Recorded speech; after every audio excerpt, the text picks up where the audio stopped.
Today we're going to look at what law enforcement knew before the January 6th event. And we're going to ask the question, was this event totally preventable?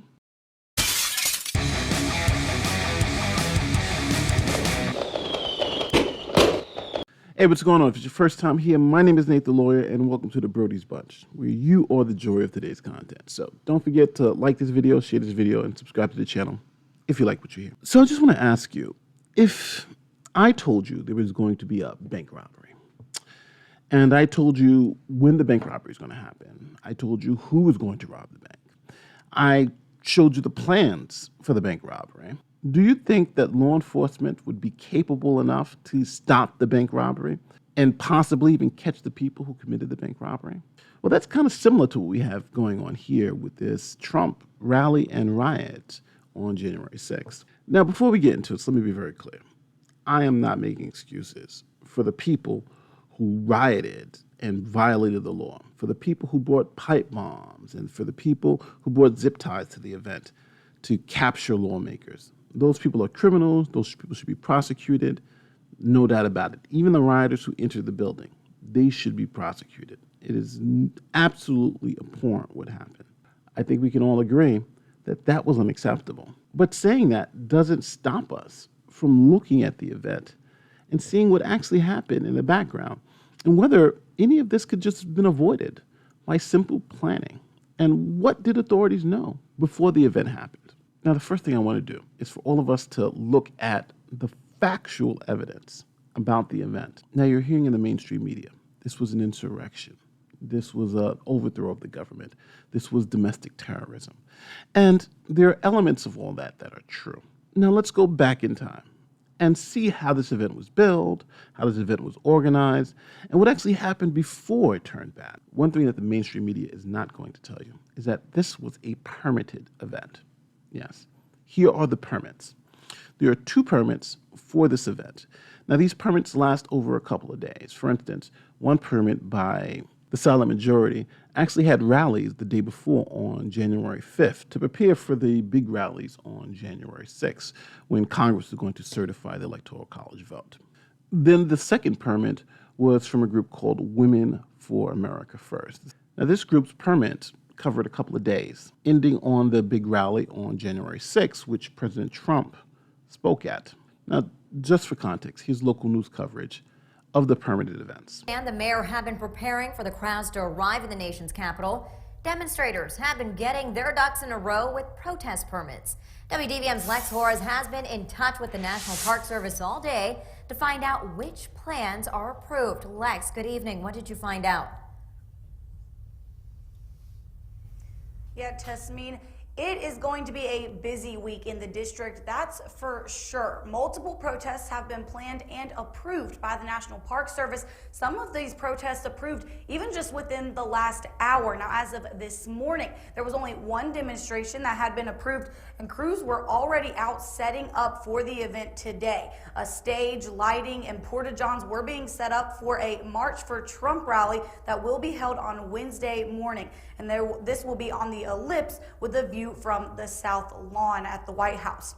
Now, 2 more permits were approved this evening for events happening tomorrow on Tuesday. According to the permits, both of those will start their marches and rallies at 1 o'clock in the afternoon. Now, one of those events is called the Rally to Revival, and the other one is hosted by the Silent Majority, and they say that this rally is to support First Amendment rights as a whole. Now, these will be monitored by MPD and the National Park Police.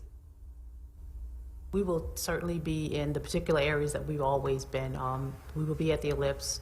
We will also be at Freedom Plaza.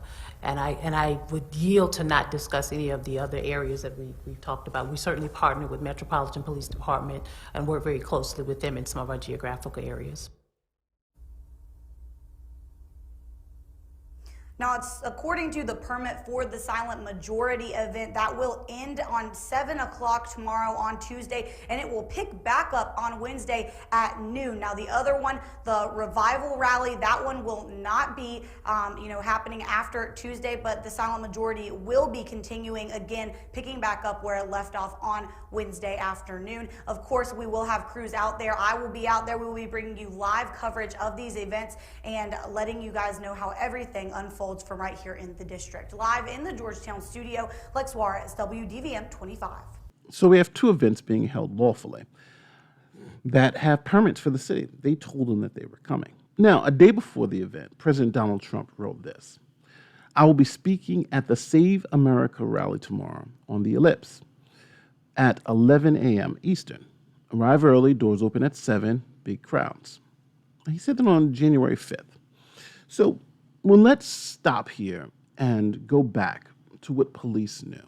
Well, we knew we had a permanent event, a rally to support President Trump. And now we know the president's going to be speaking at that event. We know that when the president generally speaks at these rallies, you have tens of thousands of people who show up to support him. And we also know that this is the last hurrah, right? If the president loses on January 6th at the Electoral College, his presidency is essentially over. Joe Biden would then officially become president-elect. Now, we know there's going to be objections and stuff, but no one is fooling themselves. Joe Biden is going to be president after that day. Now, first, let's talk about what police usually do when you have a big rally that's about to happen and people are excited and upset about political events. For instance, like a Black Lives Matter rally. These are pictures of how police were prepared for a Black Lives Matter rally. As you can see here, everybody's in riot gear. You have a huge number of police. Now, this type of planning and preparation by police was done ahead of time. And since we're talking about the federal government, it's not like resources are a problem, right? They can call in as many people as they want. They have the money. They are the feds. So this is the type of response you would expect if you're having a rally that you know is very politically charged in nature, and that could get violent. But that is our first question.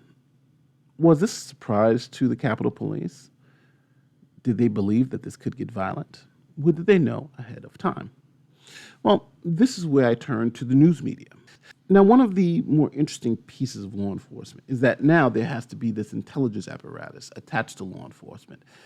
When you know you have a group who is bent on coming to an event and maybe causing trouble, you want to go online to see what they're talking about, the online chatter, how they're describing the event, if they're planning anything, and what those plans may be. Now, sometimes you can't get a roadmap to exactly what they're going to do, but sometimes you can. So let's see if these groups that were planning any of this stuff laid out their plans online and whether police were tipped off to them. Well, first, let's go to the Washington Post. A day before the event, the Washington Post, this article said Wednesday's protests can get ugly, but officials should be able to handle it without armed forces, meaning the military. In that article, it says more than 500 Capitol Police will protect the building. But the situation could be inflamed by pro-Trump members of Congress emerge to make inflammatory speeches. Officials warn that if protesters, quote, storm the Capitol, as some have pledged, they will be arrested. So we see here that Capitol Police know that there are some plans to storm the Capitol. And they have pledged to arrest people if they plan to do it. And they're confident they can stop any such assault. Washington Post, again, a day before. Pro-Trump forums erupt with violent threats ahead of Wednesday's rally against the 2020 election. Now here you see protesters talking about what weapons to bring, how to stay concealed. Here you see more of the planning. Polls saying that protesters should be armed with a rifle, handgun, 2 knives, and as much ammo as they can carry. You can see this good luck patriots, the eyes of the world upon you now. Now again, this is the Washington Post doing simple research, looking online, seeing what these right-wing extremist groups do. But now you can also make the point that, hey, just because some people are saying this online doesn't mean it's going to actualize. How do you know this threat is serious? How do you know this is a credible threat? Well, it seems like the D.C. mayor took it seriously because the D.C. mayor calls in the National Guard ahead of these protests. And in another article, the news media actually went online and showcased all of the plans, everything that these groups were saying, everything that these groups were doing, and how they were going to do it. It was an astonishing piece of journalism that these news media organizations can go and to literally lay out the plans for the storming of the Capitol event. And this local newspaper, the Washington, they actually made fun of the plot, MAGA geniuses' plot to take over the U.S. Capitol. In this article, they talk about how on all these pro-Trump websites and blogs that protesters have discussed ways they may occupy and storm the U.S. Capitol and make citizens arrest of lawmakers who hold old-fashioned views like honoring state-certified elections. Again, they're mocking these insurrectionists who are planning to storm the building. They're mocking their plans. They even told the Capitol Police, hey, look, we found these plans. We found these maps, right? This is what they're talking about. They're talking about storming your building. And the Capitol Police spokesperson declined to comment on MAGA fans' what they called thought experiments. Quote, while we do not discuss the means, methods, and specific resources used to carry out our protective responsibility, the U.S. Capitol Police has a comprehensive security plan in place and will continuously monitor and access new and emerging threats with the overall goal of keeping those within the Capitol complex safe and secure. So now, just to be clear, the U.S. Capitol Police have the exact plans that these people are going to use to attack the building. And at this point, you think, well, how specific are these plans? Are they saying we're just going to attack the building? Well, on these pro-Trump websites, they go into pretty good detail. They have maps. They have charts. They also say this. They talk about the Capitol complex system of pedestrian tunnels, originally built to protect delicate lawmakers from Washington weather. In one discussion titled, If We Occupy the Capitol Building, There Will Be No Vote. Again, that's the plan, to occupy the Capitol building so there won't be a vote. For instance, commenters bat around the idea while taking into consideration the doors were built like castle walls, barricades, and law enforcement. Here it also talks about how the tunnels were a big discussion, about how to get through the tunnel complex. They were even sharing maps of the tunnel complex in the Capitol building. This newspaper and the news media went through painstaking detail. You would think the Capitol Police would have been able to both stop this event and repel any type of storming of the Capitol. They knew it was coming, and they knew how it was coming. So in the aftermath, the U.S. Capitol Police Chief resigned, and so did the Chief Law Enforcement Officer of the Senate, the Sergeant of Arms. They're supposed to protect the Senate and the building. Now, again, I don't want to delve into the realm of conspiracy theorists. I think with the evidence that we have in front of us, this was a planned assault on the Capitol. This was a planned insurrection. They wanted to forcibly stop Congress from certifying the vote. That technically is domestic terrorism. I don't think you can get around that. Now, for those people who stood outside and who watched the events and who went to a rally that was permitted by the city, you can't say that those people were going to an insurrection or going to plan domestic terror, right? Those people were there at an event. And I'll even say this, some of the people who actually went into the building probably just were going with the flow, right? You even see protesters taking selfies with cops. And in some places, even the Capitol Police let them in the building, which again, makes you think that something here seems to be off. Something just does not seem right. Understanding the information that I just showed you, the information that they knew was going to happen, the fact that it was even mocked in the media, that people were even planning to do this, something just doesn't seem right here. I'm sorry, something just doesn't seem right. Now, some people are making the comparison that the treatment of the Black Lives Matter protests when they came to Washington and heavy security, as you can see from the pictures, versus the police preparation for this event.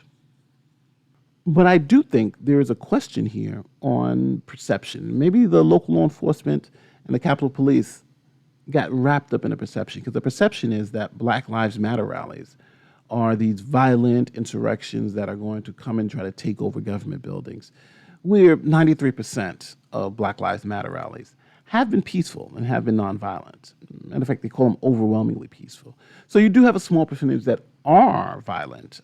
Just look at Portland, for instance. But the vast majority of them, and I mean the vast majority of them, 93%, have been peaceful. And the same for Trump rallies. The vast majority of them have been peaceful events. So I'm going to ask you in the comment section, what do you think the disparity is? Why do you think the Capitol Police would be so prepared for Black Lives Matter in the sense of, with riot gear, with thousands of officers to protect the Capitol and protect their assets? But when it came to this Trump rally, where they knew what was going to happen, they had the plans of them storming the building, they know what the soft targets were and what they thought they were going to do, and they knew how they were going to take over the building. Right? They knew. These people said, this is what we're going to do. Police said, we know what they're going to do. And the news media laughed at the attempt. And then they actually did it. What do you think about that? I honestly want to know, because I'm really conflicted. And I know I put this, I promoted this as was Trump set up. And the reason why I'm saying that is that yesterday, drinking my coffee in the morning, I thought, this is just something weird. It's just so convenient that all of this stuff happened at this time, right? Trump loses the election. Then you have protesters that you know are coming. You have cops who are letting them in the building. You have cops taking selfies with them. You have cops who are not in riot gear, but bicycle, these are bicycle cops. That's a bicycle helmet this guy's wearing. When these things happen, it's now just, he incited violence, these people were bad, throw him out of office, he's being impeached a second time, he's been thrown off all social media. But those things don't happen if the storming of the Capitol is prevented, right? Let's just be clear. If the storming of the Capitol is prevented, then none of those other ancillary things happen. So the question to you is, with the information that you now know, do you think the storming of the Capitol was preventable? And to which percentage? Do you think it was 100% preventable? Or do you think the Capitol Police couldn't have done anything? And I'm going to say that if you like this content and you like the ideas that I've just presented to you and you like the evidence that I've just shown you, please consider subscribing to the channel, joining me on Patreon, and helping my mission. My mission isn't to be an ideologue. My mission is to give facts and evidence and let you make the decision. Join me on my journey. My name is Nate, lawyer and YouTuber. I appreciate you watching, and I'll see you next time. Peace.